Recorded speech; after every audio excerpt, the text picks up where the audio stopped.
నమస్తే అని బోసుకుమరి. నిన్న జగన్మోహన్ రెడ్డి గారు గుంటూరు మిర్చి యార్డ్కి వెళ్ళారు.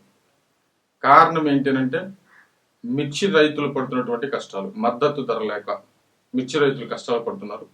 కాబట్టి వాటిని అడ్రస్ చేయడం కోసం పర్మిషన్ లేకపోయినా సరే ఆయన అక్కడికి వెళ్ళారు. ఈ పర్మిషన్ ఉన్నాయా, పర్మిషన్ లేవా తర్వాత సంగతి. మిర్చి రైతులు నిజంగా ప్రాబ్లమ్స్ ఫేస్ చేస్తున్నారా లేదా, సమస్య ఉందా లేదా అనేటువంటి విషయాన్ని తీసుకుంటే ఖచ్చితంగా సమస్య ఉంది. ఆ సమస్యను అడ్రస్ చేయడానికి వెళ్ళారు.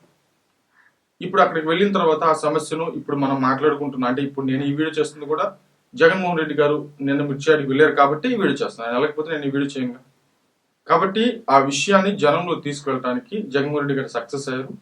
రైతులు పడుతున్నటువంటి ప్రాబ్లమ్స్ ఏవైతే ఉన్నాయో వాటిని ప్రజలకు తెలియచేయడం కోసం, ప్రభుత్వానికి తెలియజేయడం కోసం తన ప్రయత్నం తను చేశాడు. దీన్ని ఎవరు కూడా తప్పు పట్టాల్సినటువంటి అవసరం ఏమీ లేదు ఖచ్చితంగా. కాకపోతే ధరలకు సంబంధించి, అంటే రైతులు పడుతున్నటువంటి కష్టాల్లో ప్రధానమైనటువంటిది విత్తనాలు ఉంటాయి, లేకపోతే ఎరువులు ఉంటాయి. ఇవన్నీ కాకుండా మద్దతు ధర అనేది మాత్రం చాలా ఇంపార్టెంట్. ఈ మద్దతు ధరకి సంబంధించి జగన్మోహన్ రెడ్డి గారు మాట్లాడటం కరెక్టా అనేది ఈ వీడియోలో చర్చించుకోవడానికి ఈ వీడియో చేస్తున్నాను. నాకు మీకు బాగా గుర్తుండే, కొంతమంది గుర్తుంటుంది, కొంతమంది గుర్తుండకపోవచ్చు. నాకు బాగా గుర్తుంది, జగన్మోహన్ రెడ్డి గారు ఓదార్పు యాత్ర చేస్తున్నటువంటి టైంలో, అంటే మొదటి ఎలక్షన్స్ లో పాల్గొనేటువంటి ముందు ఆయన ఓదార్పు యాత్ర జనంలో తిరుగుతూ ఉండేవాళ్ళు. ఆ టైంలో జగన్మోహన్ రెడ్డి గారిని, అప్పుడు జనసేన పార్టీ లేదు, జగన్మోహన్ రెడ్డి గారిని జనాలు బాగా నిశ్చితంగా గమనించేవాళ్ళు. ఎందుకు అనంటే రాజశేఖర రెడ్డి గారి లెగసీతో వచ్చాడు కాబట్టి ఆ ఓదార్పు యాత్ర ఇవన్నీ కూడా ప్రతిదీ కూడా ఆయన మీద ఫోకస్డ్ గా ఉండేది. అంటే ఇప్పుడు జనసేన వచ్చిన తర్వాత పవన్ కళ్యాణ్ గారి మీద ప్రజల ఫోకస్ ఎలా ఉందో జగన్మోహన్ రెడ్డి గారి మీద అంత ఫోకస్ ఉండేది.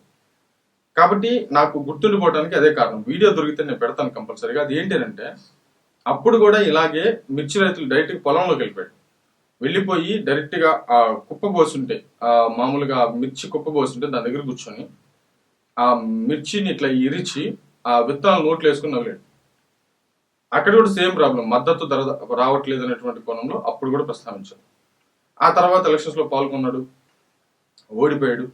ఆ తర్వాత మళ్ళీ పాల్గొన్నాడు, సీఎం అయ్యాడు. మళ్ళీ ఇప్పుడు పాల్గొన్నాడు 2024, ఓడిపోయాడు.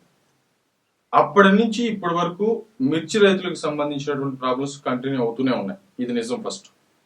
ఆ తర్వాత ఈ మద్దతు ధరకు సంబంధించి రైతులు తిరిగాడు కదా, రైతులు బాగా ఇబ్బంది పడుతున్నారు.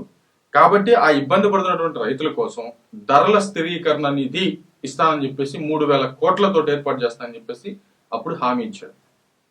ఆ తర్వాత అధికారంలోకి వచ్చిన తర్వాత ఆ ధరల స్థిరీకరణ నిధిని ఏర్పాటు చేశాడంటే ఏర్పాటు చేయలేదు. రైతుల్లో ఎక్కువగా తిరిగాడు.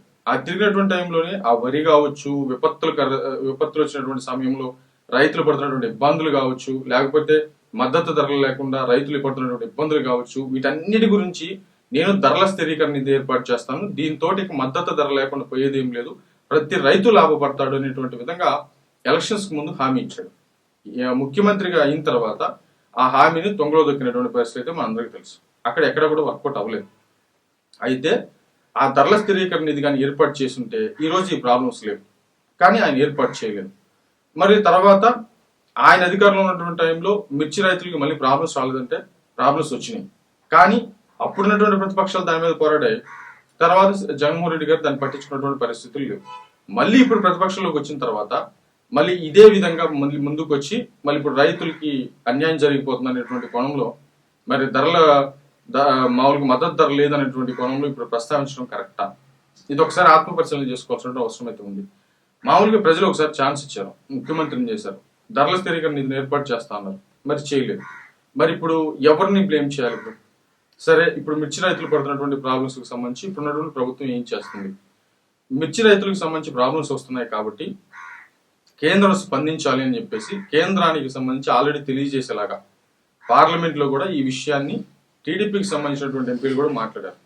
ఆ మాట్లాడిన తర్వాత అక్కడి నుంచి ఏదో ఒక రకంగా బెనిఫిట్ చేయాలి, లేకపోతే మిర్చి రైతులు ఈసారి మాత్రం చాలా తీవ్రంగా నష్టపోయేటువంటి అవకాశాలు ఉన్నాయి అనేటువంటి కోణం.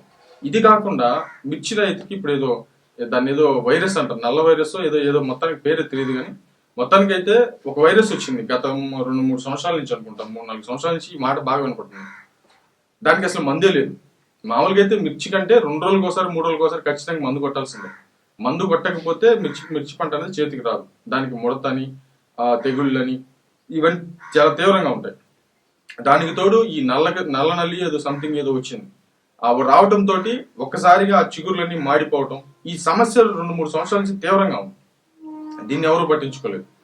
ప్లస్ అది కూడా కాకుండా ధరలకు సంబంధించి మిర్చి రైతులు గత 3 సంవత్సరాల నుంచి 4 సంవత్సరాల నుంచి మిర్చి పంట వేస్తే నష్టమే తప్ప లాభం వస్తున్నటువంటి పరిస్థితులు. ఎవరికో ఇక దేవుడి దయ వల్ల పండితే తప్ప ఖచ్చితంగా ఎక్కువ పర్సెంట్ దాంట్లో ఎఫెక్ట్ అయ్యారు.